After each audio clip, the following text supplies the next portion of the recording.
good evening. Am I being heard? I'm not so sure. I think maybe I need to have it a little higher. There we go. Okay. Good evening, everyone. I am really pleased to see you here. I'm Sonja Stanley Niaah, your chair for this evening.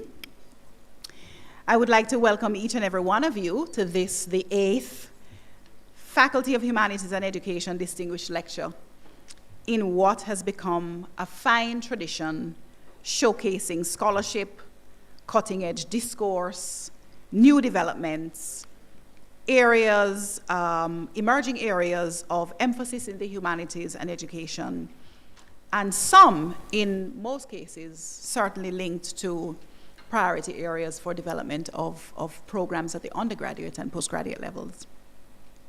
A special welcome to our guest presenter, Professor Shelome Gooden from the University of Pittsburgh, Professor Silvia Kouwenberg, our dean, whose tireless focus has thus far been on positioning the humanities as a central component of the higher educational needs of students at the UWI. We thank her for her continued leadership and share that for those who do not know, her area of expertise is in fact linguistics, and so this lecture would be quite special to her and her colleagues in the Department of Language, Linguistics, and Philosophy. I wish to welcome my colleague deputy deans, heads of department, staff members in the faculty, colleagues, and students. I want to not only welcome you, those who are physically present, but also our virtual audience via UWI MonaMedia. So welcome one and all. As we look forward to a fine evening of intellectual food, I wish to remind us that today's distinguished lecture comes in a line of carefully curated interventions, often associated with some very strategic developments in the faculty, beginning with the cultural and creative industries, digital humanities praxis, taking STEM education to the next level, journalism and history, Jamaican music at home and abroad, and teaching from the digital Black Atlantic in keeping with emphases on digital humanities and pedagogy. So I want to situate that our distinguished lecture series has some pedigree now. It's almost a fine, it's beyond a toddler. We're in our 8th year. We're getting up there to have a personality now. Those who are into developmental psychology will know that once the being gets to 6 or 7, the personality is set. So that's where we're at. And it would be remiss of me not to acknowledge the work that went into the development of the Distinguished Lecture Series from our previous dean, Professor Webinti Waribok, and wherever he is, we say thank you to him as well. So without further ado, I want to follow the program and to welcome our dean, Professor Silvia Kouwenberg, who will bring us greetings.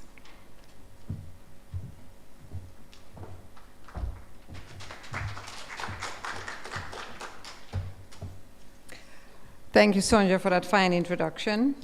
And as you pointed out, it's Dean Webinti Waribok who had mooted the idea of an annual distinguished lecture for the Faculty of Humanities and Education at a faculty board meeting of October 2015, and with his characteristic energy put behind it, the following year, the first such lecture was held. So we made it a tradition for the faculty's distinguished lectures to be proposed by different departments and disciplines so that a range of different aspects of this faculty's business has been highlighted over the years. While today's focus is on linguistics, as always, the lecture will bring insights for an academically diverse audience. Our presenters have hailed from home and abroad. 3 have been colleagues from within the faculty, 4 have been from elsewhere. Today's speaker is, in fact, both. Her connection with the faculty began with her pursuit of the bachelor's in linguistics, which she earned with first-class honors in 1996, and I well remember writing recommendations for her when she was applying to postgraduate programs in the United States in the following year and lamenting, and I actually included that in my letters, that the only regrettable aspect of writing these recommendations was that she was not going to pursue the postgraduate degree with us. Nevertheless, despite losing her, we have also kept her, because Shelome has always maintained a connection with linguistics at Mona, and so I'm well pleased with that. This year's distinguished lecture takes place under the banner of UE 75. The institution is 3/4 of a century old, and this faculty is only 2 years behind that milestone. I cannot say how old linguistics is as a separate degree program at Mona, but I can say that those involved in it have always worked towards the dual goals of developing a strong record of regionally rooted research with impact on policies and practices, while simultaneously contributing to the general advancement of our discipline by publishing research findings through internationally recognized channels. These include the journal articles and book publications whose citations have helped to propel the institution into the Times Higher Education rankings, where UE has earned a place among the top 600 universities in the world, the top 1% in Latin America, and has placed in the top 150 best universities in the world for research impact. I urge all colleagues in this audience, in person and online, to strive to attain this kind of balance between regionally rooted and impactful research and globally recognized scholarship. This is important because it is the basis on which we are able to argue that the disciplines represented in this faculty are vital both for UWI's brand as an activist university with a mission to achieve the positive transformation of the Caribbean, and for UWI's brand as the only globally recognized university in the region. So this balance is what we must achieve. Shelome, welcome home to Mona, bringing both an insider and an outsider view to your topic. I look forward to hearing your reflections on our scholarship, and I am sure we will find lessons there for everyone. Enjoy.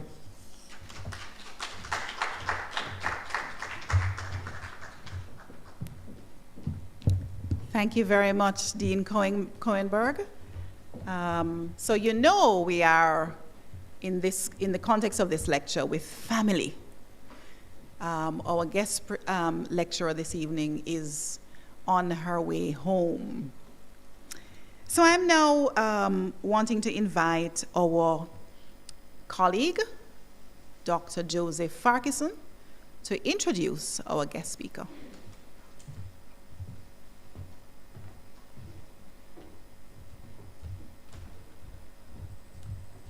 Thank you, Chair, Dean, Professor Silvia Kouwenberg, heads of department, other members of the academic and administrative staff. Good evening. Didn't know I would have spoken so soon. Haven't gotten over my nervousness as yet. Dean, for fear of showing my age without the corresponding wisdom to show for it, I'm afraid of saying how many decades I've known Shelome for. Let us just say it is a very long time. Anniversaries always provide us the opportunity not only for reflection but also celebration. And as an official UE 75 event, this distinguished lecture accomplishes both in the faculty's decision to invite Professor Shelome Gooden to deliver the main address.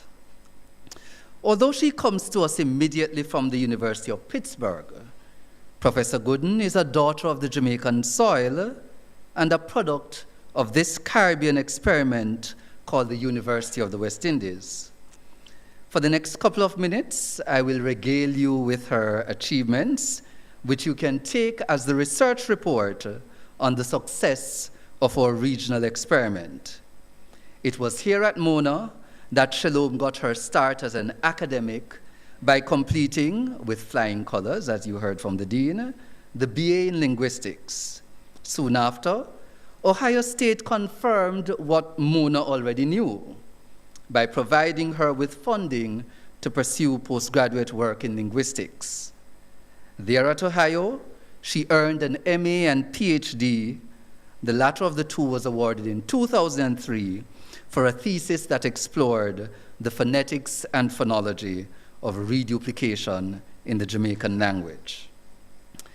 Her PhD thesis, though, was but a spark, the spark that warned of serious fire coming behind.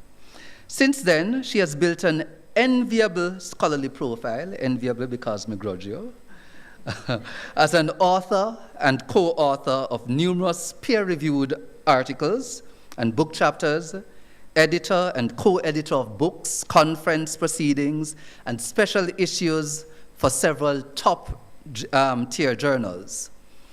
Gooden's recent publications include In the Fisherman's Net, Contact in a Sociolinguistics Context, published in 2019 with LI, Language, Ideologies, and Shifting Boundaries, a case study of Yami Diphthongs I and O, published in 2018 in the Journal of Linguistic Geography, and Intonation and Prosody in Creole Languages, An Evolving Ecology, published in the Annual Review of Linguistics in 2022.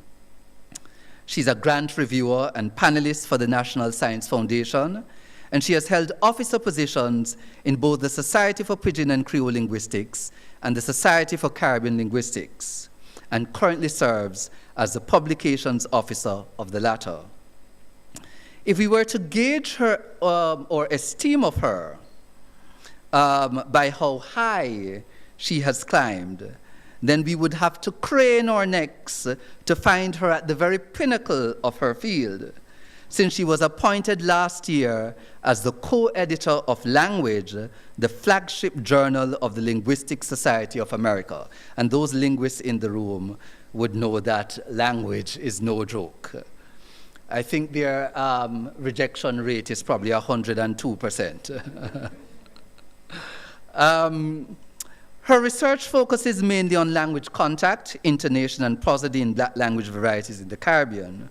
Her methodology was one of the first to combine sociolinguistic and laboratory phonology methods for collecting fieldwork data.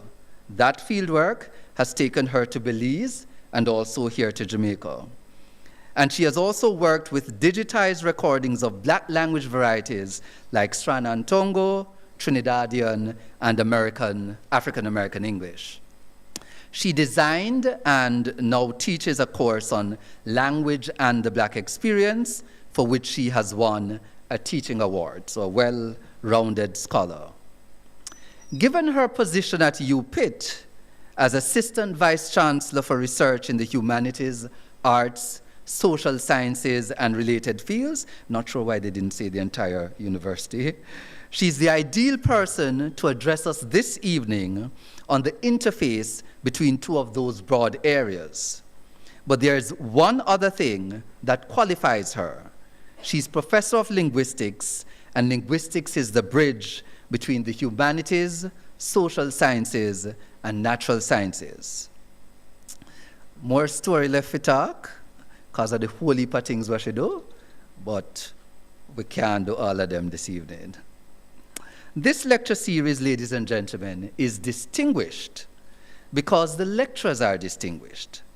By inviting this distinguished daughter of Huey to deliver the lecture, we are marking as questionable the text which says, a prophet is not without honor except in his, or in this case, her hometown, and in her household. Professor Gooden has returned to her intellectual hometown and her academic household. Please help me welcome her as she presents this 8th FHE Distinguished Lecture.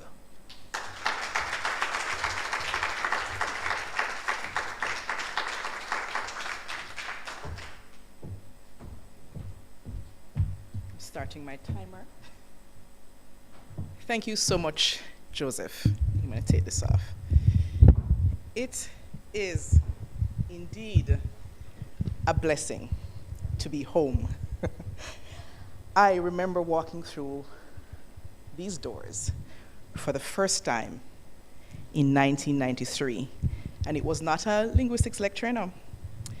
It was an econ lecture taught by Mikey Witter. Serendipity, because that is where I met a key member of my home team.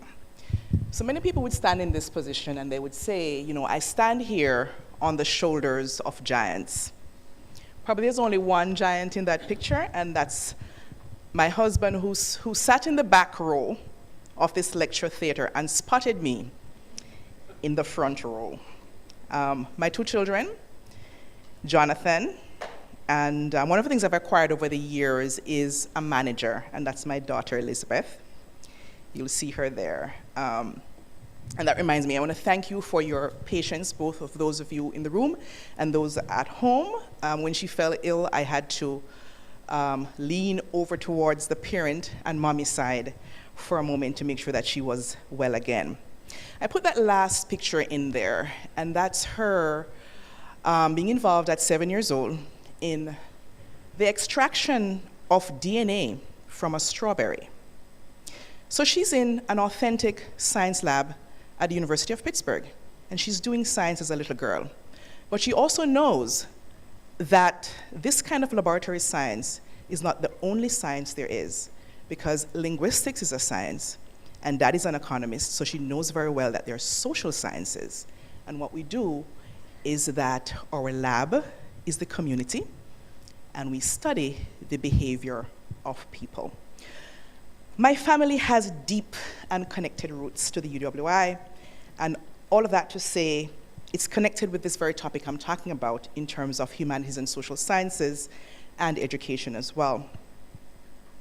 So my husband was first class honors in econ, and I reminded him this evening that the little white bench outside on which we plotted how we were gonna align our points to get first class is now gone, and he's disappointed.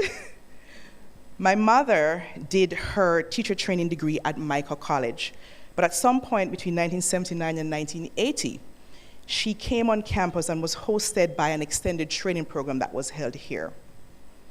My brother worked at the Carrimack Center, and these fine young men you see over here that's doing the tech, my brother would have been one of those folks as well. I have an aunt and uncle who have both a geography degree. I have another aunt with a degree in Spanish. I have a cousin with first class honors in mass comm. And I have another cousin team. I think they might be the only husband and wife team at the university to both graduate at the same time with degrees in social work with first class honors. So again, deep roots. What all of this to say too is that in every single aspect of this family, exactly what I'm talking about, this deep connection between the humanities and the social sciences. So that's a part of the beginning. There are other aspects of the beginning. And as I reflected on this talk, this is the first thing that popped into my mind. 1 Corinthians 13, verse 12. For now I see through a glass, darkly, but then face to face. Now I know in part, and perhaps I'm going to prophesy in part. Let's see. I got some courses under my belt when I was here. I was telling Silvia this evening, I think I still have some of the notes. Language planning with Dr. Devenish, and I still remember the book, Can Language Be Planned by Daniel Rubin. And in that class, one of the things that we did, because of a challenge that I brought to him, is that we invited the economists over to think about language planning and cost effectiveness. Did a class with second language acquisition with Pauline Christie, where we considered the implications of second language acquisition for JC speakers. Another class with Alison Irvin, where we considered the social context of Creole speakers in explaining variation. And a class with Mervyn Elaine on Caribbean linguistics, where we examined language variation and what that meant for Creole speakers. But I saw through the glass, but not well. Because even though I earned A's in those classes, the messages that were being delivered by these different professors, I did not fully get. Until 2 years later, my first Caribbean Linguistics Conference in St. Lucia, where I had the privilege of meeting Fred Cassidy. And I had a chance encounter with Dr. Velma Pollard, now retired, former dean of the School of Education and linguist. We were on a boat. These Caribbean conferences have these nice excursions. And I'm sitting there enjoying the views of St. Lucia, enjoying being on this boat. And out of nowhere, it seems, Velma asked me these questions. You know, I listened to your talk. What is all this theoretical research good for? This business of variationist research, of counting all these sounds, these consonants, these vowels, why are you doing it? You count them up, then what? What is it good for? Who does it benefit? I was 2 years into grad school, just left UA, so I opened my mouth to talk. And at some point mid-sentence, I realized I had better shut my mouth because I don't know what I talk about. I did not understand where Velma was coming from. She had the positionality of a senior linguist, a dean. She had the benefit of experience, which I lacked. I saw through a glass darkly. I wrote about this in a 2020 paper honoring John Rickford, where I talk about this training and access. In preparation for that article, I had read Rickford 1997 before, but I read it, and I read it again. And I finally began to feel as if I was beginning to understand what Velma was getting on at. So for researchers like a Pollard, like a Christie, like a Devonish, like a Mervyn, like a Rickford, it was not that theoretical variationist research or theoretical linguistics was not important. But also crucially, these Caribbean linguists needed to answer the so what question. And in my mind, they saw it equally, if not more important. And I can tell you this so what question came up a lot as an undergraduate student, because I still have my papers where Devonish would write all over, so what, so what. And the students at Pittsburgh now calls me the so what professor, because I'm always asking them, so what? Don't just tell me what is, you have to explain why. So my challenge to us is that scholarship must not just be for the scholar, or for the intellectual, or for the individual.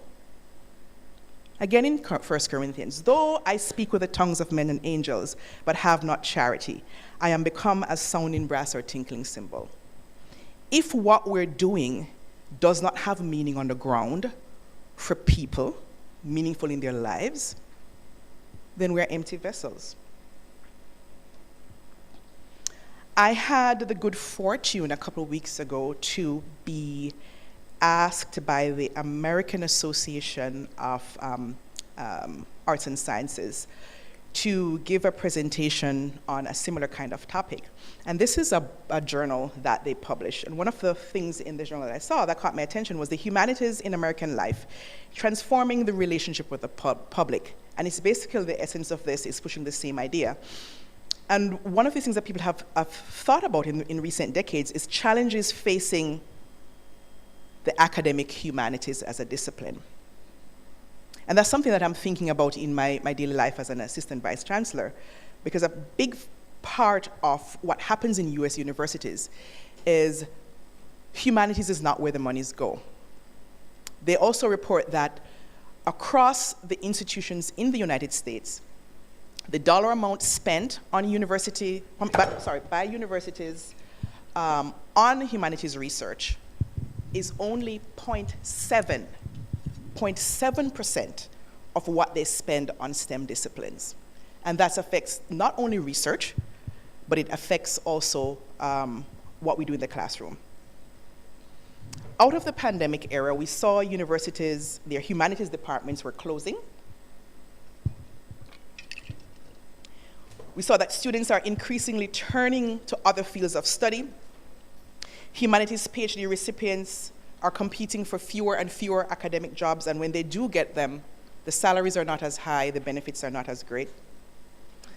But at the same time, what these survey reports seem to show is that when you look at the general public, there seems to be this deep hunger for engagement with humanities. And we also see this reflected at higher level institutions that want to celebrate the elite culture and think about confrontations in the street over how to understand the history of a country like the United States. And I would say that we need to be challenged by that in the Caribbean as well. So there have been discussions on the state of humanities, both in terms of an academic exercise and also as a social good. People have considered the vital role of the humanities and what it plays in society. People have also questioned the role of the humanities in health, coming out of the pandemic context, looking at the human dimensions of the pandemic and also around law enforcement and policing, and also the contested histories of nation states in which we live. So what we do as academics might be also invisible to the public, right? We know the concept of the university as an ivory tower. So there might be limited public awareness of the fields of study in which we are engaged, because the academic journals in which we published are not read by the general public. So the challenge is to be sure that our humanities, our education disciplines, our social sciences disciplines in general are translatable beyond the university context, and that provides an opportunity for us. We must look to a wider range of engagements with humanities and social sciences beyond academic spaces. So the mission of FHE is, and I quote, to uphold the humanist tradition, which regards education as an avenue for change. Specifically, change which is inclusive, change which has a transformative impact at the level of the region, the level of the country, the community, and the individual. And there is evidence that UA is well on its way in doing at least some of this. And the dean was kind enough to share some of the reports with me. And I saw in there that there is movement to connect FHE with the UA Office of Placement and Career Development. But key to this is that people on the panel discussion are not just academics.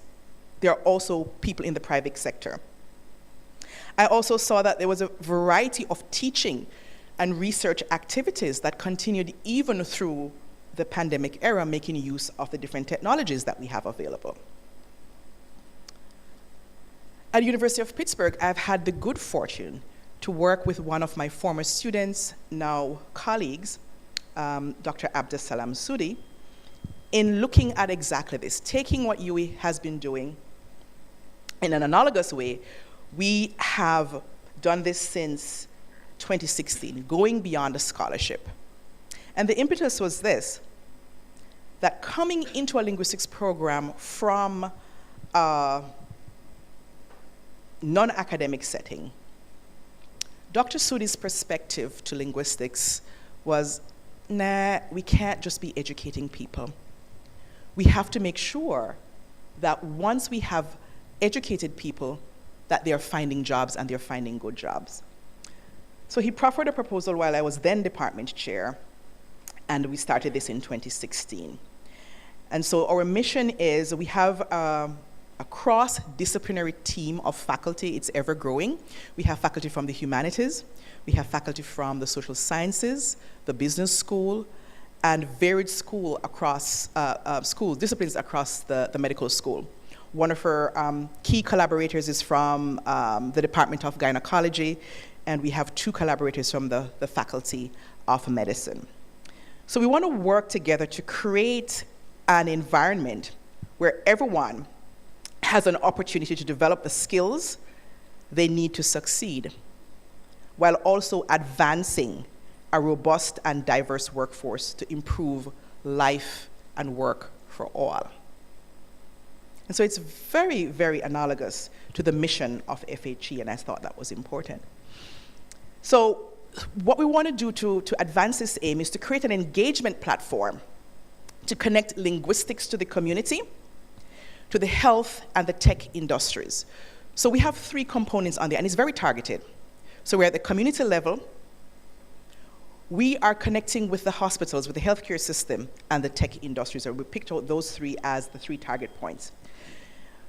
Throughout this series, we've highlighted cross-disciplinary work between the humanities and other disciplines, both inside and outside of academia.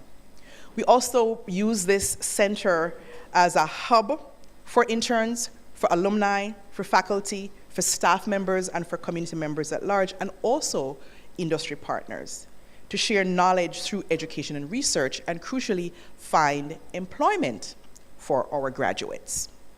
And this work has grown over that time, and we have placed almost 100 interns. We receive calls from parents saying when they signed up to do this humanities degree, my pocket was burning, but thank you, they have a job and they have a good paying job. And I have a link there. So we have several goals, and I'll just quickly run through them. Increase the visibility of linguistics and humanities in general, prepare students for challenging careers, train them in a supportive environment, strengthen the industry partnership between the university and the community, highlight the value of the humanities education through promotion of applied opportunities to humanities students, function as a gathering point for faculty industry partners and students looking for opportunities to establish collaborative partnerships across disciplinary sectors. Organize events for the community, serve as a liaison to both the community and higher ed, and lastly, to cultivate an interdisciplinary community of practice. And you would remember, those of you who are linguists, the last point there is really pulling from the sociolinguistics literature. That when we have a group of persons hung together by a common thread, by something that they're practicing together, then we cultivate a community. It was not easy selling this to the industry, because you say linguistics and they're like, huh? How many languages do you speak? But we had a pitch and we sold it. I went through a couple of these. Sudi sold it. And now we have industry partners begging us to send them our well-trained undergraduate students. I'm going to pull through a couple things where we have connected people, and also using this as a way in which we can pull lessons from linguistics. I know Celia Blake and Hubert Devenish also work on this, and so it connects with the work that you're doing. Language and the law or the legal system, there's a whole journal field on this. And we can ask, what role does language variation, the different ways in which we speak, or the ideologies we have about language, what role do those play in language and the law system and the legal system? What does this mean for the representation of speakers who are using minoritized language varieties? What does this mean for the legal and the justice system? Here is an excerpt from that journal, and I put this in bold. Law is language. It is not solely language, since it is a social institution manifested also in non-linguistic ways. It is a profoundly linguistic institution. Laws are coded in language, and the processes of the law are mediated through language. So we have a place here as social scientists. The legal systems put into action a society's beliefs and values, and it permeates many areas of life, from the teacher's responsibilities in the classroom to your signing off on your lease agreement to your credit card agreement. The language of the law is therefore of genuine importance and should be of genuine importance to linguists, particularly for people concerned with addressing language issues and problems of the real world, particularly for the mission of FHE, right? The region, the island, the community, the individual. Here's another one. Social scientists have been screaming for a long time that we can't just treat the disease, we must meet the person where they are. And I'll give you a quick story on social determinants of health. I have a colleague or friend who's a physician, and she had just treated this person. She's an oncologist, and so this person came in, got their report for whatever cancer they had, and they said, you need to come back in. And the person looked at them and said, I can't come. And she said normally she would just walk away, but she remembered me telling her something about social determinants of health, and she said, wait a minute. She went back and she talked to the man and she said, why can't you come? He said, I don't have a car, I don't drive, I don't have money to pay for a vehicle.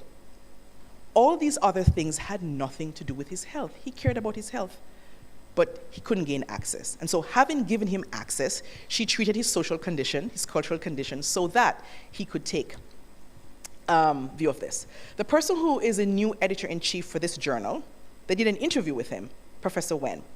says, I have been engaged in linguistics research for many years, mainly in the areas of exploring the mysteries of the human language, including conversational analysis, pragmatics, clinical linguistics. I have also been focusing on interdisciplinary studies of linguistics and health.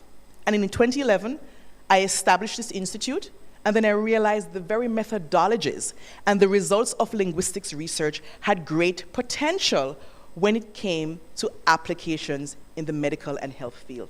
And I chose this one because the UA hospital is right there, right? The health center is right across the way there. So we have to be engaging in what we do as humanists, as social scientists, not just in our silos, but with disciplines that are seemingly outside our areas. And what I'm saying seemingly, because I firmly believe that things are intertwined. So a discipline is a scholarly conversation influenced by historical artifacts that leads others to join that conversation. And I'm quoting here from my good friend Anne Charity Hudley and Clemens, and also my colleague Dan Villarreal. But here is the caveat. It's a disciplinary conversation. Who attempts to join, who is included in this conversation, are based on the contemporary, the political, and economic realities of higher education spaces. So some people got in, and some people didn't, right? Some people got in, and they didn't pass. They didn't even get the pass degree. They're out. So pulling from them, they said a study of language impacts every aspect of our humanity. Human communication is central to every interchange. So in their paper, they directly address big picture questions of what the study of language is and how to do that across disciplines. And they think about what it could be in terms of a concerted, critical change that we must make as humanists and for them as linguists in the discipline of linguistics, focused on equity, inclusion, and justice. They also argue that it figures prominently in every discipline. So here is a scholarly article that's telling that. Back in 2016, we did that in terms of our undergraduate, engagement with undergraduate students. And they're listing out some things here. Computational linguistics. I happened to be able to listen in to Dr. Andre Coy's work. And somebody was introducing him and said, you know, he's coming from outside discipline. I'm like, no, it's not really outside. He's right in there, right? So my perspective is that computational linguistics and computer scientists, they have a lot to learn from the social sciences, and I'll mention that in a second. Educational linguistics, so Dr. Pollard was right in there. Linguistic anthropology and psycholinguistics, I heard you mentioned some psychology work there as well. So we're all connected, right? We're branches of the same tree. We look at things slightly differently, but we're all connected. So those who study language are also coming to interrogate their professional responsibilities, not only in how research is done, but also how research is conceived, framed, reported, discussed, taught, etc. But how we frame these larger discussions around concepts now people are talking about decolonization, intersectionality, and social justice. And this is another paper from Annual Reviews of Linguistics by Alex D'Arcy, who's a sociolinguist, and Emily Bender, who does work on computational linguistics as well. In another paper in language, Charity Hudley pointed out that in the US, 25% of senior scholars who are phenotypically white in the US are still persistently telling their students and their junior colleagues that if they do work in linguistics, that is inclusive of culture and community work, they won't be successful. Let me put it another way. If they do work in linguistics that upholds the ideals of this Faculty of Humanities and Education, they won't be successful. They also have volumes on inclusion in linguistics and decolonizing linguistics to try to tackle this very issue in the United States. So you are in a very fortunate space to have as your mission statement the very thing that they're faculties of humanities in the US are fighting with their leadership to be able to get recognition. So why do I do this work? Besides the fact that I had excellent undergraduate professors who motivated me. There are a couple of things.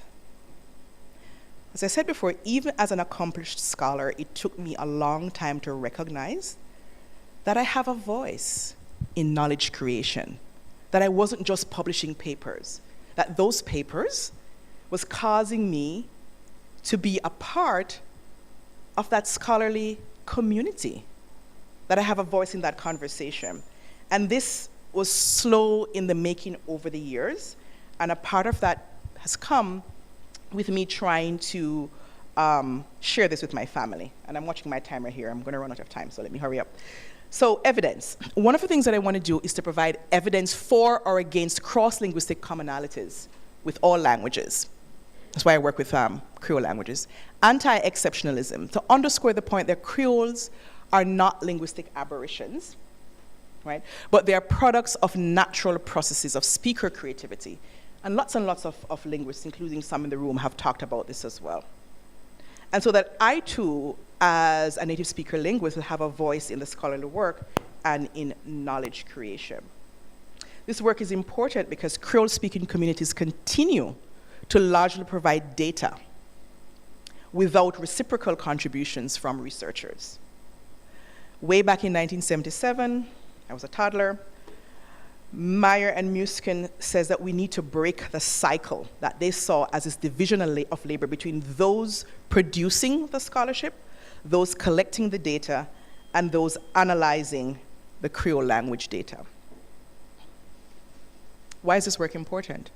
Mervyn Elaine said that we have to advocate for the gathering of a sufficient body of evidence, taking time to substantiate them so that hegemonic hypotheses might be set right. Hogg in 1971 said, language ecology may be defined as a study of interaction between language and any given language and its environment. I went back and looked at this in New Views. And what I saw that Elaine was saying, in my perspective, he says we must juxtapose science and humanities. We must have advocacy in our work. And we must invoke linguistics and human rights in our work, and also social justice. Hoggins is a little bit more stoic, but still on point, that language and language use is central and important, that people and their social context and political context must be brought into the work as we do this scholarship. And we'll come back to these themes throughout the presentation. So my research is on sociophonetics and language contact, as you heard from Joseph. And these new research contexts in which Creole language research is happening today, it must coexist in this era of new technologies and of data mining. And we've been hearing a lot about ChatGPT and other kinds of technologies and so on. Theories about how language work ought to be based on a wide variety of language. And the work that we do on Creole languages must be a part of this conversation, as Dr. Kouwenberg has talked about in her work. The kinds of stuff that I do, I think, has impact on shaping the field. And this is some work pulling from a conference in Pisa, Italy, on sociophonetics. And looking at this juxtaposition of the social context and the instrumental work that we do, this work has emerged as a research field with a growing agenda of with all sorts of research directions. And it focuses on the relationship between phonetic form, the sound structure of the language, the social, the regional, interactional communicative factors, with a particular interest in implications for speech variation and theories of language change. So here we are as linguists looking at theories of language change, but we're also interfacing with the social and the regional. So you ask yourselves, where do you find yourself in this as a humanist, as a social scientist? Why would this be important to you? Could this be of importance to you or your family or your students? So here are some themes that we discussed. Dimensions of sociophonetic variation, thinking about sociolinguistic variables for how we see ourselves and how we end up pronouncing things. So do you say hospital or do you say hospital? right? Alison Irvin taught us about that, the importance of saying one or the other. Instrumental techniques for sociophonetics research, the role of experimental phonetics for an explicit definition, right, of variationist work, looking at the relationship between how fast I talk and how slowly I speak, the style, the register, whether or not you have hyper-articulation or hypo-articulation, whether or not you say egg or heg in fast speech or not. All of those are interconnected. There's money involved in this. Some of you I know have written fellowships and grants. Some of you tried to submit some today. So money matters for driving research agendas. So we all know he who pays the piper calls the tune. So part of that scholarly conversation is having some funding to push your agenda. And the National Science Foundation at the US has monies around this. I'm involved in some work with Charity Hudley and Mallinson to enhance the status of, let's say, Black scholars in the research enterprise in the US. And the NSF has taken steps to expand the participation of these scholars by focusing on research communities that are typically not well represented in the academy. So in all of this, to say that there's strong intellectual merit for Creole language research and for the fields of linguistics and the allied disciplines that we've talked about, so the humanities, the arts, and the social sciences. So in my work, I've done a good amount of prosody research, and I got intrigued by this in a class that was taught next door on morphology, where we're looking at reduplicated items but couldn't figure out how the meanings were encoded because the things were said apparently the same way, except they weren't. And so in looking at the early work, I saw that much of the early work was done by auditory analyses. Some of these were bounded by the fact that technologies for looking at these differences were not readily available. We're talking about the 1960s and the 1970s, some of them in the 1950s and much earlier. But interestingly, in going back and reading Cassidy and LePage's work, there's a little piece there on the bottom of page 27 that says that it's very important to look at mechanical aids to catch the speech with a recording device and afterwards to take it apart laboriously. In short, a job for a phonetician or a sociophonetics person. And I talk about that in some recent work. What's the lesson here? We must stand ready to take advantage of technological advances to the research and the training and do that better. In some of my work, I've also gone back to look at this business of how we pronounce things and how we enact meaning in sentences. So focus is a semantic property of words or phrases signaling a proposition, parts of it that are discourse relevant. So which part is more important in the sentence? And in many languages, it is marked by a special marker in the sentence, by word order or something else. In Creole languages, we see both things, and it's quite different from English. That this is done by how you change the pitch in your voice and the type of changes. This does not work the same in Creole languages, is my main message. It's not English. It has a very different structure, and we do it differently, and we need to be able to celebrate that. So the patterns we see in languages like Jamaican Creoles are not anomalies. We can do a lot, and I'll skip to the examples. So this one, he wants an alligator and some yams. We can talk in the discussion about how we got those sentences. So, imwawa alligator and some yam. That's the one on the right. In the first one, yam is emphasized, and you see I have a blue box around that. And you see that curve going up here, which means that it has a high pitch. That's how we do it in Jamaican Creole. Imu want some alligator and some yam, and we have that strong emphasis on there. And we know that the speaker is telling you that yam is important. You can't believe who eats alligator and yam. That don't make no sense. How can you want those two things? You're telling somebody that there's some kind of emphasis. So we have high on the left to tell you it's important, low on the right to tell you it's just a generic thing. But there are other ways in we can do this. we can take the thing out that we want to focus and we can shove it to the front of the sentence. Asan yam you want for your mother? And everybody knows what that is. If you're a Jamaican Creole speaker, you have the thing in the front that tells you it's a focus particle. We can also keep things in place, and we can do the same thing that English does. So what's the point? English has just one or two ways of doing it. We have lots of different ways of marking emphasis. So in this one, it is very yellow yams the gourd has. In terms of a question. A yellow yam the gourd have? Not yellow yam versus red yam versus ta yam, right? The pitch goes up at the end to signal there's a question. And right here, we see, right over yellow, you see a rise in pitch. Here is something else that's very interesting, and I should probably get my cursor, if I can find it. Here, we see that round slope there, or high slope.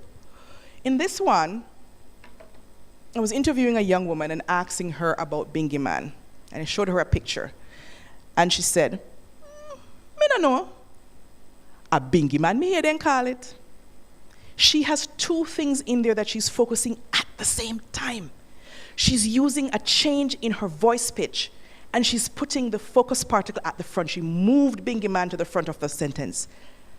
I jumped when I saw this, because in reading Bickerton 1980, his text told me it was impossible until I found this. And I was, yes, you can do double foci. And you're doing two things at the same time, and you're using both strategies. Remember I said English is limited in the context of only using something. The Creole is more flexible and is drawing from different ways of doing this. So these patterns that I saw are pretty robust, and I've saw them in my Topoliston data, and I've also looked at them in other kinds of data. They are manifested in everyday speech. So I challenge you to listen as you walk, listen as you talk to people, and see if you hear them. Here are some opportunities. How are communication specialists trained? How are speech therapists trained? Speech pathologists trained to say that these are errors? Not sure. We have to think about it. What models of focus construction do they use? If a child produces this in the classroom, are they marked incorrect? Are Jamaican Creole discourse strategists consulted when training these professionals? I don't know. Or perhaps I do know. I can tell you that my cousin in Masscom did not get any of this. So she does not sound, when she's reading or reading the news, doesn't sound like that. So I found this in the camp data all over, and here's something else that I'll also share. That the main thing here is that there are some differences with marking focus, and also at the very end of the sentence, the speaker's pitch does not drop all the way down. So I have an M. You can say middle, but it means medium. How prevalent is this? And how frequent is it? What changes it? Is it because the person lives in Clarendon versus Kingston? Do they live near the beach? Are they Protestant or Catholic? Are they male, female, age differences? We have to figure out what those patterns of variation are so we can account for them. So here are some examples of that. Banana Ground and Trout Hall. I end up choosing these areas because those are areas that I'm familiar with. I've been to Banana Ground and I lived in Trout Hall for a while. And so we're seeing these patterns here on this graph. What does this all mean? The Jamaican Creole system is different from English. The pitch need not go all the way to the bottom. It did not go all the way low. The speaker can hang in a mid-range, and listeners can still get the meaning. Going back, is this deemed as an error by speech pathologists? Is this difference been seen by communication experts who say, no, you have to drop your pitch all the way down? No, you don't. Because in Jamaican Creole, we don't have to. And the meanings are still had. Here's another example again, just showing you that this is a prolific pattern. I'll jump to another one. And this one talks about differences in voice stops, the differences between you sucking in the air in when you're producing a sound versus pushing it out from your lungs. And those are the technical terms that linguists will use pulmonic egressive. So one way in which b, d, g are pronounced is to push the air out of your lungs as you're producing it. But there's another way that you can do it, and Jamaican Creole does that. And this was shown in Devonish's work and Harry's work in 2004 and 2006. So instead of saying something like bit, and I'm gonna have to make it up, you say bit, beat, dog, maga, right? Table. These sounds, when you produce them, you drop your voice box lower down. And instead of pushing the air out, for a moment you suck it in. And it makes a difference between bit and bit. Bit and bit. The opportunity here is that there's very little instrumental research done on this. And it affects how we produce sounds. It affects how we think about our histories and how we think about ourselves. So I have here in the third bullet that if these implosives were brought here by African slaves, we might reasonably expect them to be strongly represented in more conservative varieties of our Creole languages, like Maroon Creoles. Farquharson's work and Kouwenberg work tells us that figuring out which language there were is not an easy answer. My challenge to you is that we need not figure out necessarily which languages people came with, but the fact that these patterns exist, for me, is sufficient.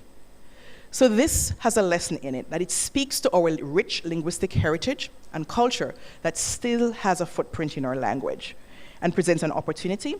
How might these be built into speech technology models?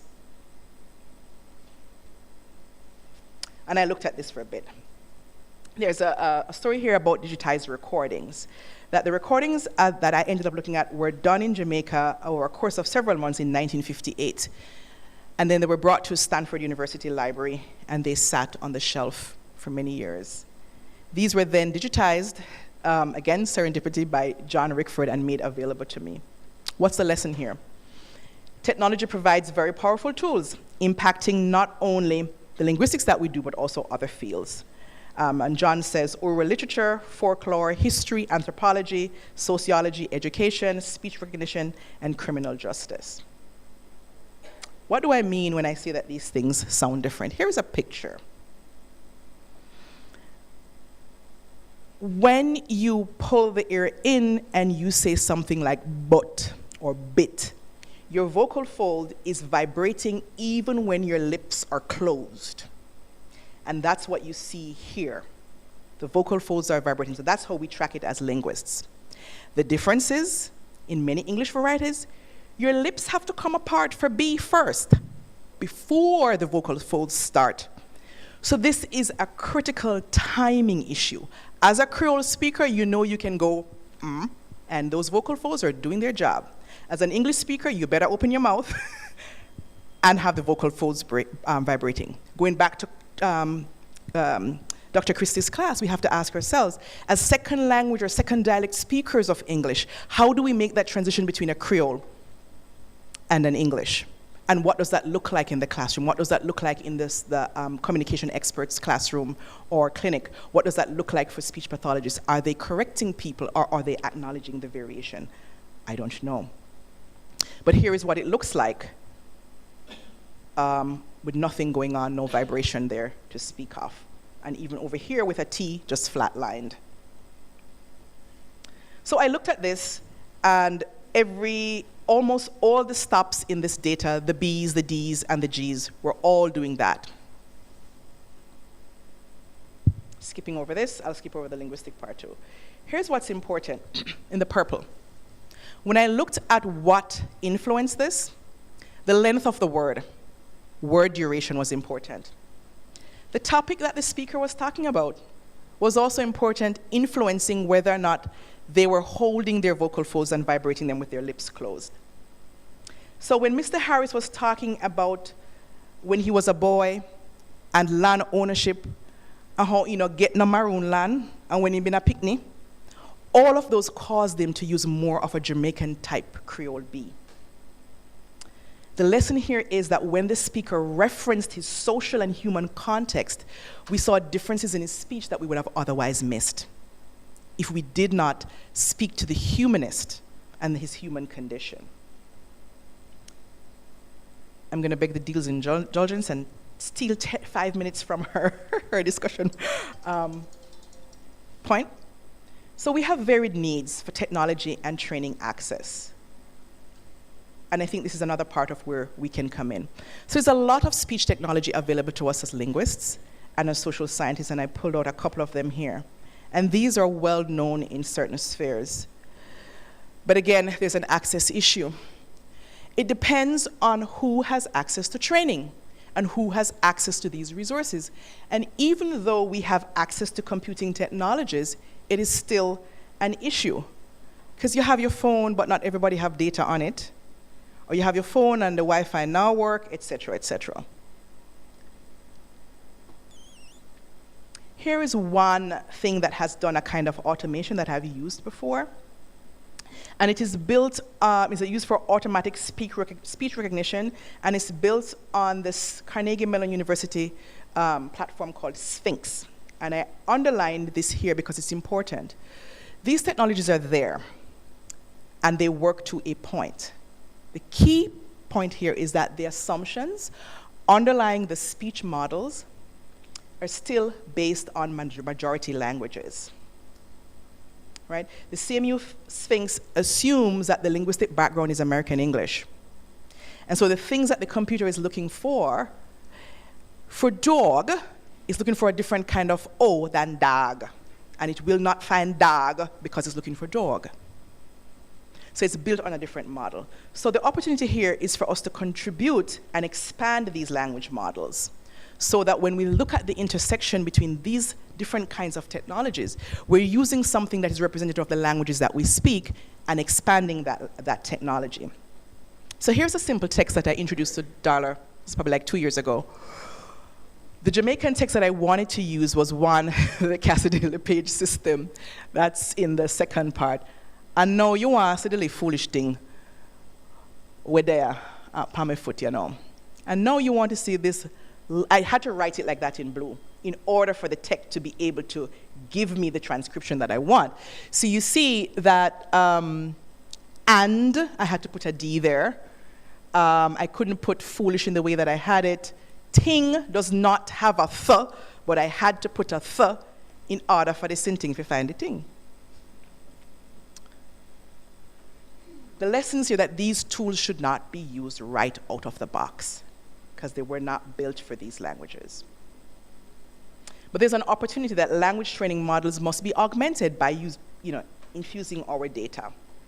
And I'm giving you a quick graphic of how this looks. So you have a transcription, it runs some fancy stuff in the middle box, and then you get this nicely time-the-line thing that then your computer specialists can use. I'm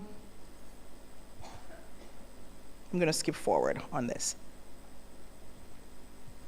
A lot of us have smartphones. And one of the things that they did with the ads is say, get your smartphone. You don't have to type anything anymore. Just speak into it, and it's made for you. So automatic speech recognition is for everyone and for every language. Notice I have question marks there. It's not true. The technologies, in its many forms, is intricately woven in our everyday lives these days, and many tasks that we do are assisted by computers. And we're ever shifting from the computer as a tool to this kind of interactional dialogue for those people who have Alexa and this kind. I don't have it in my house. The software must understand language, though, in all its richness, right? And it must also understand the social context, in addition to the verbal cues. It must also be adaptable, last point, to the multilingual and multicultural contexts in which we are living, or else all these technologies will do is simply replicate the inequalities that are already present in the social context. And there's one main thing here coming from a talk on automatic speech recognition at Carnegie Mellon University in 2020. And this speaker is a computer scientist.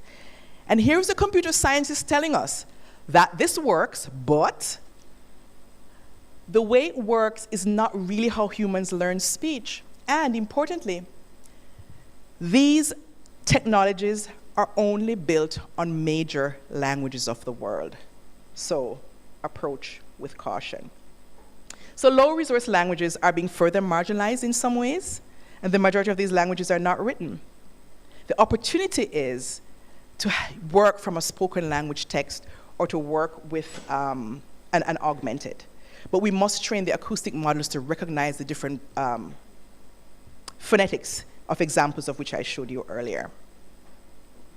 The acoustic models are basically just statistical representations of how we end up speaking. And so we must adapt our tools to make sure that they're doing the work that we want them to do rather than just plucking something out of a box. And we see some work there. So I'll end here by saying that I'll skip forward. Automatic speech recognitions are not neutral in this. I'm gonna skip all the way forward. So I'm ending here in the last minute and a half on breaking the cycle of just being knowledge producers as Creole speakers towards social justice. We must legitimize our academic pursuits by making concerted efforts for change. That native speakers must be placed in the driver's seat as knowledge and technology creators. And the examples that we use must be visible and tangible to users. Lyscott reminds us and challenges us, what if someone told you that the way you use language every day had the power to disrupt or to uphold social justice? What would you think?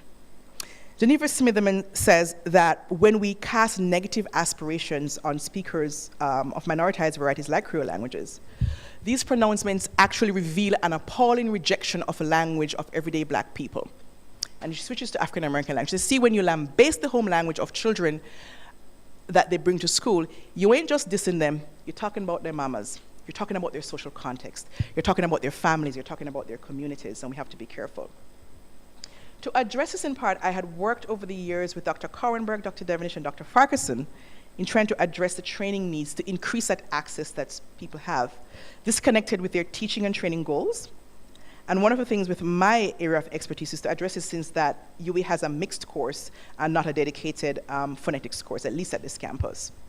And so I worked with students, training them on phonetic transcription, and then we had Zoom and WhatsApp groups, and we set up a Google Drive, and we did this in 2019 and 2020. And we had some earlier workshops. So here are some screenshots from discussions I had with students in the group. Good day, how should we represent the vowel? And they put the symbol there. Can we use the IPA symbol, or can we use O for cut, like in Jamaican Creole? And I said, you can use cut. Go ahead and use a Jamaican Creole in this transcription. The person says, thanks. And then I wanted to find out, how Una doing with the transcription? So I'm deliberately mixing the Jamaican Creole with English in this conversation of a student with a professor who is somewhat distant from them. And this is about transcription. Here's another one. The person says, me can't access my file. Right? So this motivated them to now switch from English into Jamaican Creole in the text message. Make a check, 1 minute. And I checked and said, the two file in a blue. And then I switched back. In the need to be transcribed folder. Right? So using tools like all of these provides opportunities for training for students to give access to a wider community. They have the potential to have a positive and transformative impact on our ability to take on large-scale empirically based investigations, to use large amounts of data to answer old questions, and to test and retest new and old hypotheses. We must approach this future of research and the future of work with eyes wide open to ensure equitable access, training, and data analysis. We must translate academic training into tangible, meaningful workforce products and must be legible for both the students and the potential employers. This change cannot come from the individual only. There must be change from above, to use a Lebovian term, talking about university leadership. So at the macro level, the institution and the administrative support is critical and helps us combating more localized changes or challenges with individuals or with departments. So if your department chair don't agree, or if your section head don't agree, but the dean agrees, guess what? You're in the clear. So solving this requires system-wide efforts to identify and to remove organizational constraints that lead to biases. And very many decisions can be made at the department level, but crucially, departments must work with their deans and other senior leadership offices to implement plans on the ground.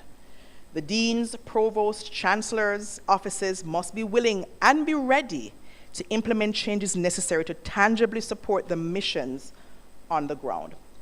So, as we look towards celebrating the 75th anniversary of the university, let us root ourselves in the social historical context of who we are as a people, as a Jamaican people, as a Caribbean people.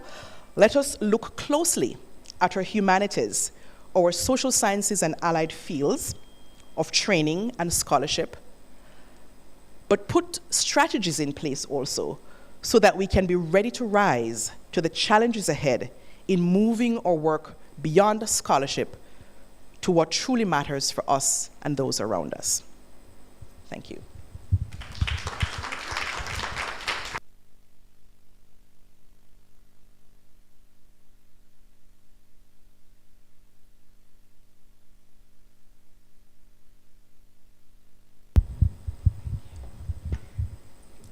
Thank you. Wow.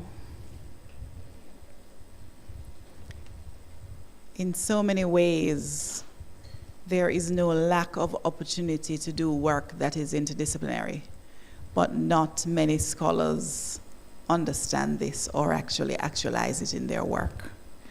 And I think that we have had this evening a fantastic example of interdisciplinary work, meaningful, politically relevant, social justice work even. And I took those terms because they're relevant to me. I consider this work to be work that is part of a decolonial project. And that means something to me. Our place in the world, our positionality, all of those things become relevant in the context of the work that you are doing, the work that you have done, and what you have chosen to share with us. And I thank you. Without further ado, questions, comments, let us have them. You might just want to, are there any microphones, roving microphones? So if you just raise a hand, the microphone will be taken to you. Let us know if you have any comments or questions. Yes? Yes, in the middle. Thank you. I have a comment. Sure. Well, I don't know what it is. I'll just ask. You can start and see how it goes. Right. So, something you said towards the end, I guess when you're talking about the speech recognition thing and the relationship, the smaller languages or the minority languages getting pushed off there. And then I thought of what I observe now in Jamaica is a lot of any child below 10 has a different accent from what we're used to. And I actually heard one on Instagram or TikTok or one of them with a little boy, and it was a very mixed accent. And I noticed our R's, the way we pronounce our R's, seem to be changing. Can you give an example? Well, the R, when a lot of our R's sound sort of English like the ah, right? And it. Give me a word. A word. So we can visualize. Word. The word. The R is being pronounced more. Word, right? In sure. It's okay. In the chair, right? It sounds very different. It sounds more like a mixture between the TV and then the parents speak to them with the same kind of intonation and then switch and talk to the adults. So, question, when you hear this, where are you hearing this? Which communities are you hearing it among? Various. That is a surprise. I would think, I thought it would have only been, a certain class of people because I associate it with some maybe aspirational thing, but no, it might be just that the children are watching more YouTube or so, because I see children in some of the basic schools with it. It's not as common, but so I wonder what then would be, what would happen in terms of the speech recognition thing. We go and make a lot of things, and we do our work, and we get the minority languages more included in speech recognition, and then the language sort of changes. How does that work? I don't know. So here's the bad news. Language changes all the time. Right. Right? So I'm sure if you talk to elders in your community, them say, boy, the way we talk is different. So one of the things and so language changes all the time.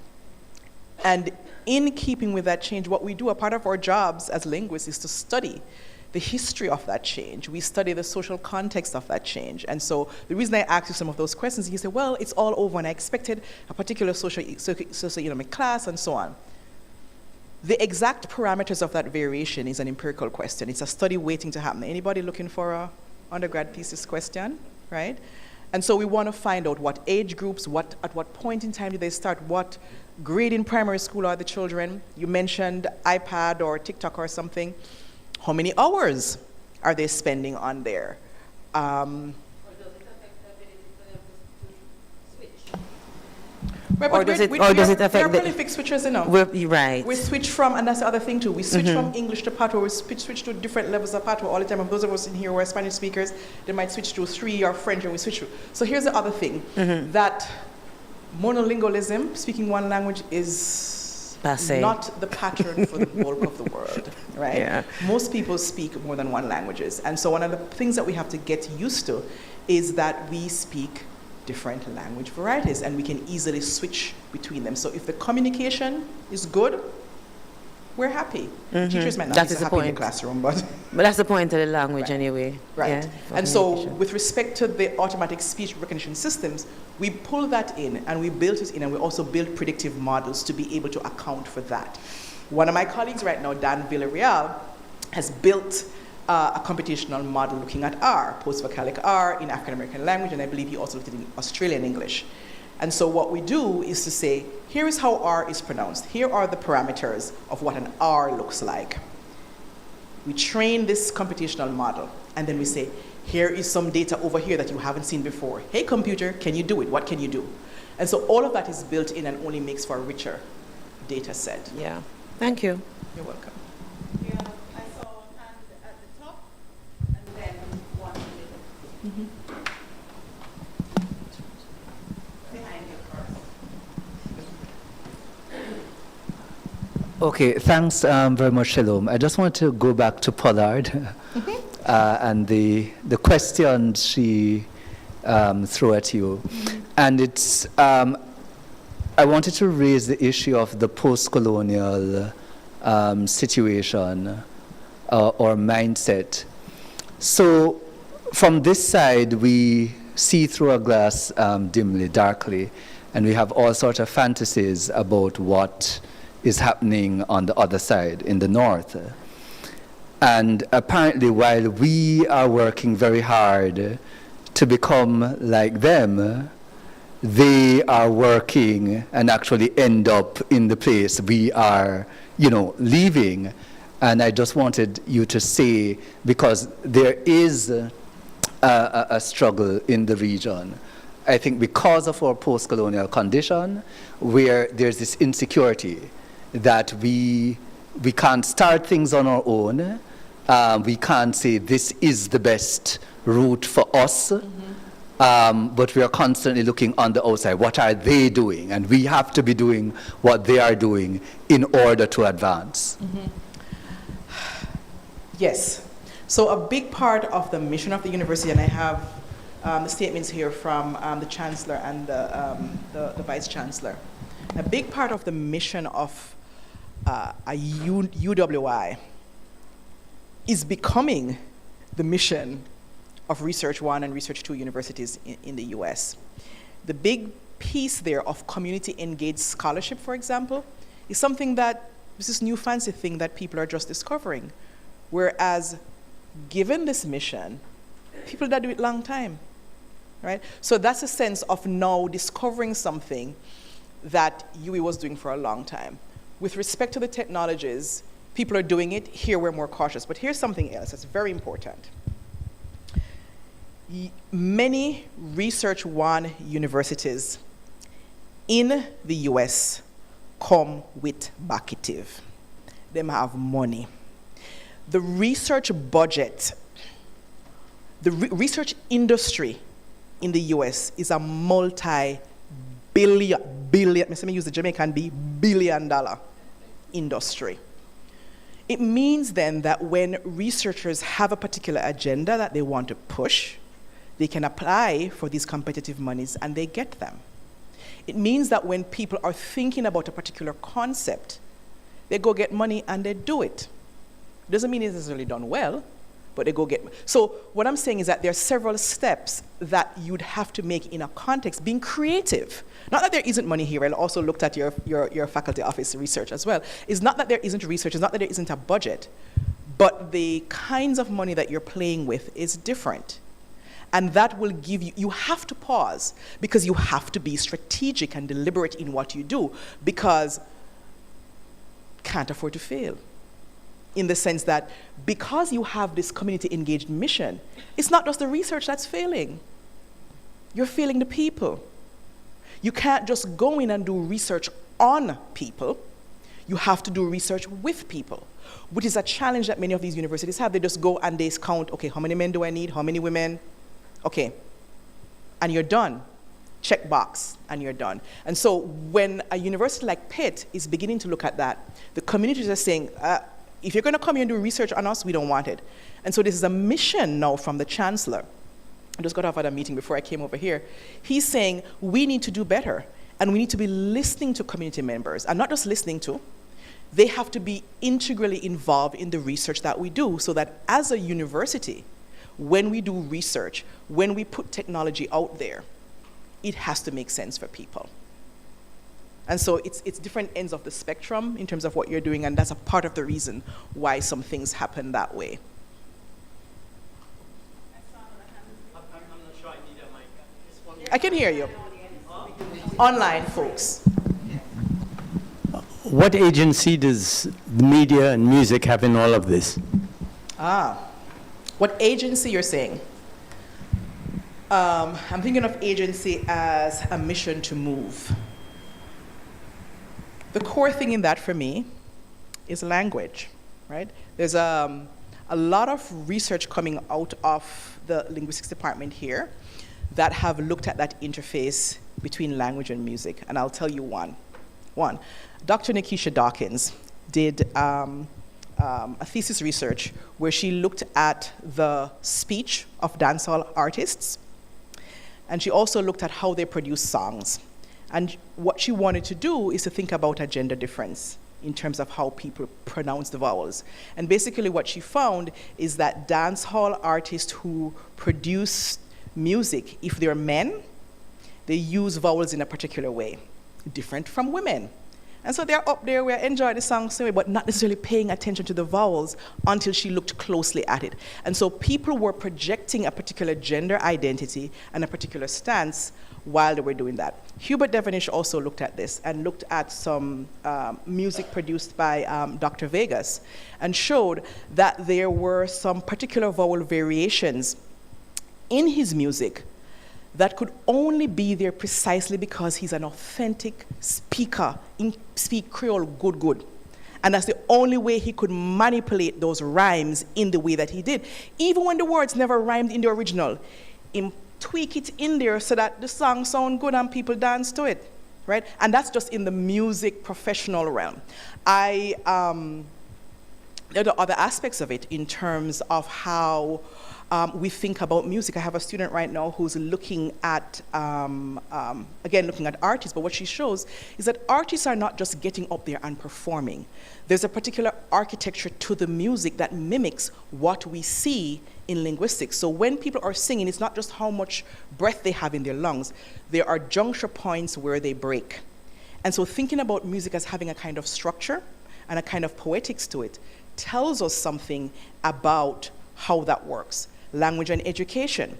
There is work by Elaine Richardson and Samuel and Geneva Smitherman as well, that shows that for schools that are educating a lot of African American students, the pitney them know the song them, but they can't read.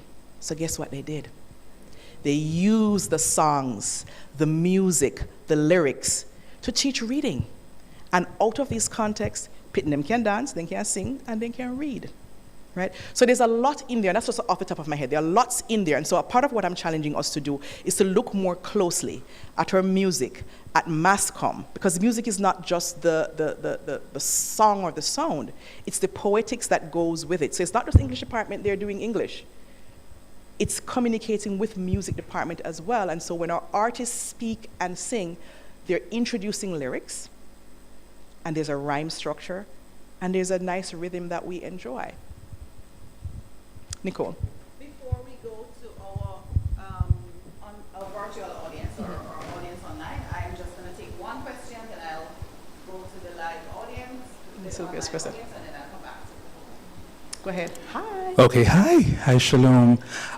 Thank you very much for that presentation. I was very heartened by your mentioning the social and cultural connections with the language and linguistics and applying it and finding your voice. And I was wondering, what are your thoughts in this conversation on moving beyond scholarship? What are your thoughts on the kind of scholarship which challenges dominant societal ideals? For example, ideologies about heteronormativity, ideologies which would not, for example, in this Jamaican and Caribbean context, pay much serious attention to the lived realities of queer lives. What are your thoughts on moving in that direction in this conversation about beyond the scholarship? Okay. So I'm going to pull from something that the dean said in her introduction. So the thing with scholarship is, and the way that the scholarly community works, published research gets us legitimacy. So in the dean's introduction, she said, we must publish, we must do scholarship, and it must be scholarship published at home and abroad, therefore people will take us seriously, right? So you have the work done. And then when you go to engage with a larger community about how individuals present themselves or are presented and need to be recognized, I'm going to use the word again. You're not just coming and talking. You're coming and speaking from the heft of research behind you, right? So the research must happen first or in tandem with that community work. But we must also be talking to community members and making sure that the research work that we're doing makes sense for people. Right? So with respect to language and gender, there was a time when we were talking about the way that we structured sociolinguistic studies.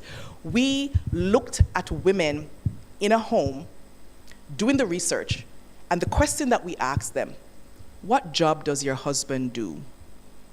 And we marked that down. Nobody asked the woman what she did. That was research on language and gender, right? Then we also went and we say, here is the speech pattern. And again, we looked only on men or we looked only on women. We didn't ask these speakers how they self-identify. There was also a case where we just checked 2 boxes, binary boxes, and we say men, women. We didn't ask people how they identified. So by engaging with speakers and asking them how you want to be identified, we now expand those boxes, we now blow up those boxes. We now engage with their self-perception in the work that we do that then goes back to speak to the communities. So it's a reciprocal process, and it needs to be that way. So that when we go and we talk to sponsors and we talk to industry, we're saying, look, we have all this research, and it also has resonance with the community, therefore we have to make a change. Make sense? So now I'm going to share one of our questions. Online. One of the online questions. Dr. Clive Forrester. Hey, Clive. There is a growing notion that the humanities has, in some respects, lost touch with the pressing concerns of society. Is there any way we in the Caribbean can get back in touch with our civilians? Very good. That is a trick question, That is a trick question. Getting back in touch and has lost its way. There's a part of me that thinks that it's one way to think of it is that we lost our way. Another part of it is saying that we did not see the way. Right? So when you ask me the question, what about language and music? When we talk about language and law, we talk about language and health. These things were right in front of our eyes the whole time. But did we look at it? We didn't.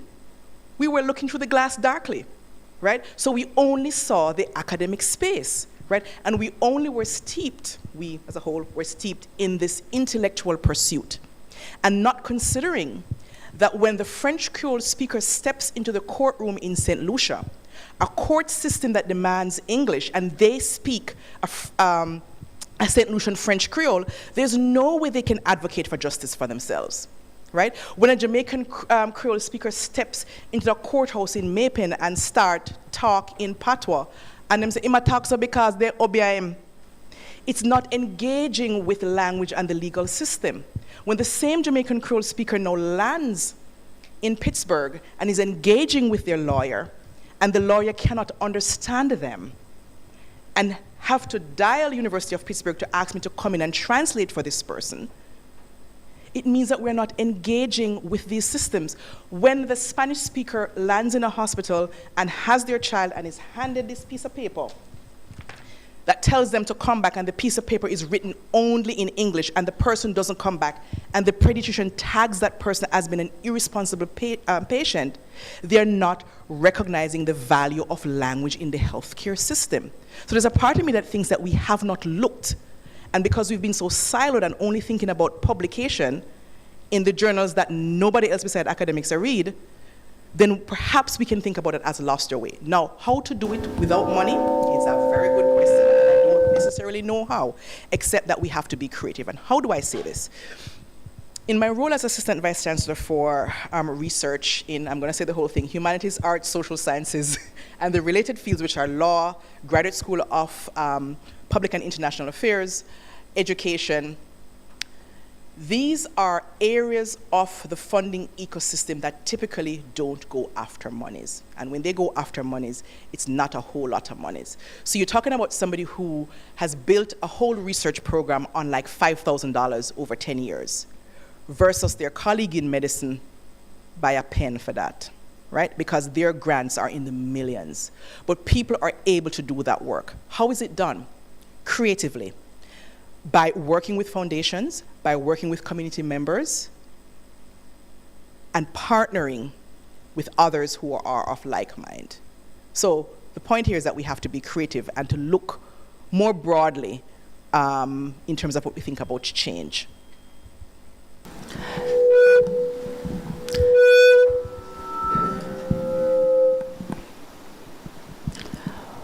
All right, thank you so much. I would like to continue along that same line of argument, because it came to me that this faculty, and probably more so linguistics, the Department of Language, Linguistics and Philosophy, that department has always been visionary in terms of making collaborations with other departments, other faculties, etc. I think about the work that Karen Cumberbatch is doing with the deaf language, and I think that is brilliant work, very relevant work. I think about the speech pathology program that has been on the books for a long time, but for lack of funding, those things can't get underway. And I wondered what your thoughts were about, and you may have partially answered it, about how do we get these very relevant things, activities funded in contexts where you're kind of struggling to even pay facilitators and all of that. So it's real work, but how do we fund it all, you know? So we're reaching the communities that we actually want to reach. As you're talking, there's this very old Jamaican ad where there's a person walking. All you see is the feet across the screen, where the person says, "These feet weren't made for walking. These feet weren't made for walking," and that's all. You have to really go and pound the pavement of the foundations and the industries. This humanities at work that I talked about, when we first pitched the proposal, it was kicked out, right? There's like no interest, right? We tried to get funding for it. Nobody would buy it. And we're like, okay. So we went to the industries. We went to the healthcare system. right? And we said, this probably, okay. And we said, here is linguistics. Here are well-trained people. Here's a speech path program. Wouldn't you like to have somebody in your speech path program that knows something about phonemes and can tell you the difference between a well-voiced B and a not-so-well-voiced B, and be able to streamline children through your program that have true problems that you can solve, and those that are just distributing language variation. And then you might get, oh, I didn't think about that. And you say, by the way, here is this wonderful program at UWI. Wouldn't you like to fund it? You might hear a yes, you might hear a no. But it really takes grassroots movement. And then only after we started getting industry partners coming in, some people gave $100, some people gave $200, and then we were able to show to the provost's office, hey, look, we now have $2,000 in matching funds. Then they said, here is $5,000. And what we did, we had a conference pretty much like this, and we had people come in. But we didn't just have people come in, we invited the same people who were going to later beg money. And they came in and was able to see the wonderful work that her faculty were doing, the wonderful work that her students were doing. And then we said, hey, wouldn't you like to host a student in your speech path program? And then we did that, and then they said, oh, we didn't really think about linguistics as being relevant. We didn't really think about history as being relevant. We didn't think about that as being relevant, but we can see now. And I'll give you one very quick example. There is a multi-billion-dollar convenience store company in Pittsburgh, and they literally sell things like bubblegum and soda. And they have a computer system in which they tag it. And what the students were able to do is to look at the tags that they used and relied on morphological analysis to look for word similarities that then they told the computer scientists how to code things on the basis of morphological structure. And then the company used it, and they could better track their sales. And having better tracked their sales, they started seeing profits go up. One student we had moved from a mere intern to a paid employee, and then another company saw the work that she was doing and snatched her from that company. The first company called us and begged us to send them more linguistic students. They're not doing computational linguistics. They're not doing computer science. They're just doing good morphology work or good phonology work. So you have to sell it, sell it, sell it, and beg, beg, beg. Sylvia had a question. At first.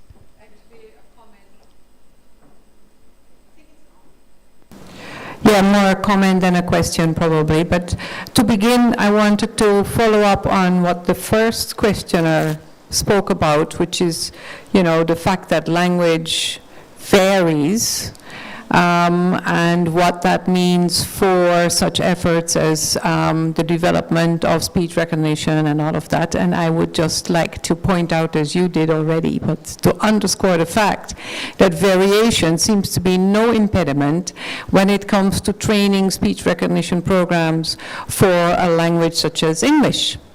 And whether you speak with a Texan drawl or with a New York accent, I'm sure the speech recognition programs, that funding is available to teach these speech recognition programs to recognize your version of English. But as you pointed out, when we're looking at under-resourced languages, we're looking at a cycle of under-resourcing. So because they're under-resourced to begin, the interest to develop these programs that can actually support the speakers is not so much there. Yeah, up to a point. It is up to a point because it still is the standardized varieties that are given more attention. So African American language, John Rickford has this really nice paper where he talks about this, where he shows that when they look at these ASRs and how they work with varieties like, here it is, varieties, oh, you're not seeing it, like African American language, and I'll read it out here. They basically show that these ASR systems show substantial racial disparities on average word recognition when it comes to black speech. So when it's a black speaker with African American variations, it does very bad. But when it is a white speaker, and I say white as a calque for standardized Englishes, it does well. Why? because ASRs are not neutral. The underlying system is built on a standardized English. If you're close to it, you're warm. If you're further away from it, not so warm. Furthest away, you're cold. And so the solution that you proffered and I talked about is getting more of these in so that we're expanding the model so it's not just built on standardized variety alone. So it can be done, but we have to put the data in there. I also want to thank you for reminding us that we really need to work on developing a phonetics course and developing the emphasis on acoustic phonetics. Essentially, with pre-programs such as Pratt and Darla, every computer is a lab. You no longer need, big, expensive technologies to do this, and we need to do this. And I like what you said, that we have an opportunity in working with some of these initiatives, such as Dartmouth, to perhaps change what they do. And that's something that we ought to pursue. The final comment I want to make is, quite a few years ago, when I had started working here, I had a conversation with Michel de Graaf. We were at some other conference, both of us. And I asked that same question that you started with, what are we really doing this for? Because, of course, he had started working, he came from computer science, had started working on Haitian Creole. I had started working here. And at the time, we both felt that, by impacting students, we could impact the larger community.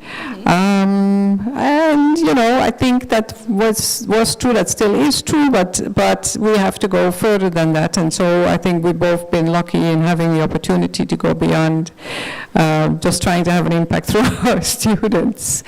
But, when you talk about the opportunities that are right before us, when Clive wanted to do his research in the courtrooms here, he wasn't allowed to do his research in the courtrooms here. If we want to do research in a doctor's office, we're not allowed to do our research in a doctor's office. Okay, there are a lot of impediments to doing the research that is supposedly right before us. It's like the domino effect, you have to find one.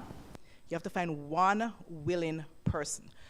Dr. Sudi, who I talked to you about, when he was a sociolinguist, and when he went to do his research, knocking on doctors' doors. Nope, you cannot come in here recording. Linguist, what are you doing in here? He found one willing party who was in family medicine. It's not a coincidence, perhaps she's Jamaican, but she started, as a physician, thinking about the cultural context of her patients. So he pitched the idea to her, and she's like, interesting.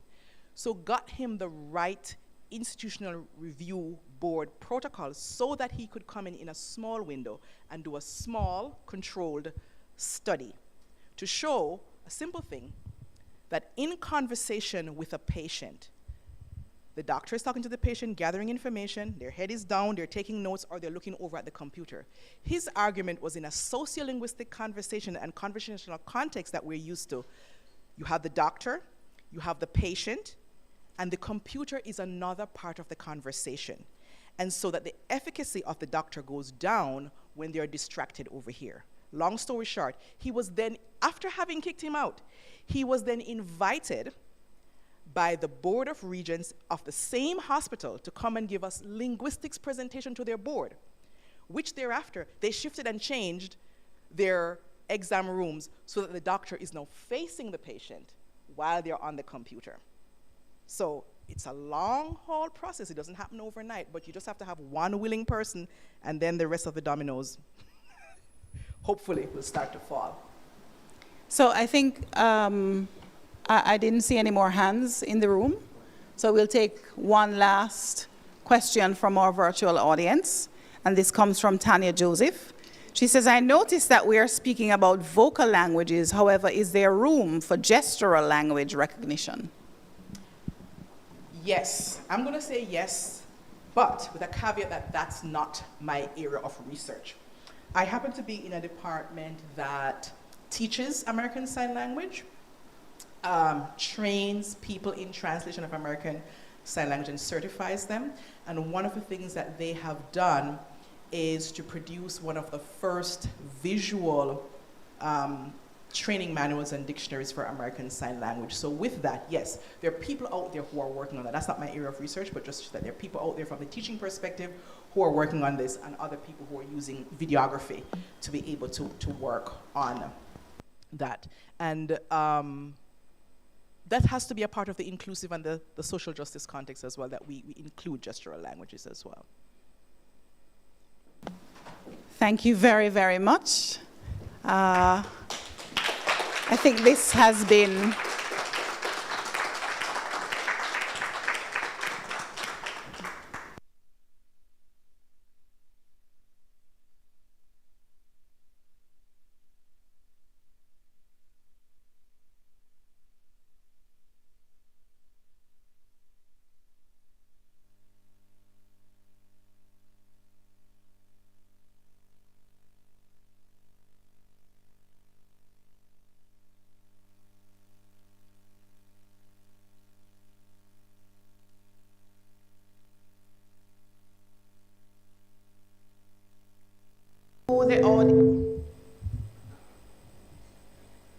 I want to thank you, the physical audience here, but I definitely want to thank our virtual audience, and thank you also for your questions. I want to thank those who have made this, well, certainly the sacrifice of their time to help in the organization of this event. It couldn't have happened without those persons in the faculty office who played a very important role, the dean and her team, the Department of Modern Languages, Language, Linguistics, and Philosophy, my bad, the head of department in particular.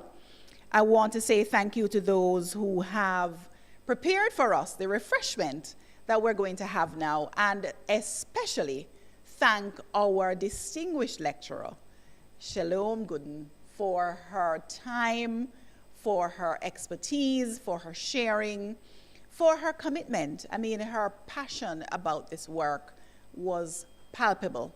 And I think that you have been an inspiration to some, definitely this evening, who have never heard you speak before and were not aware of your work. Thank you so much for being with us.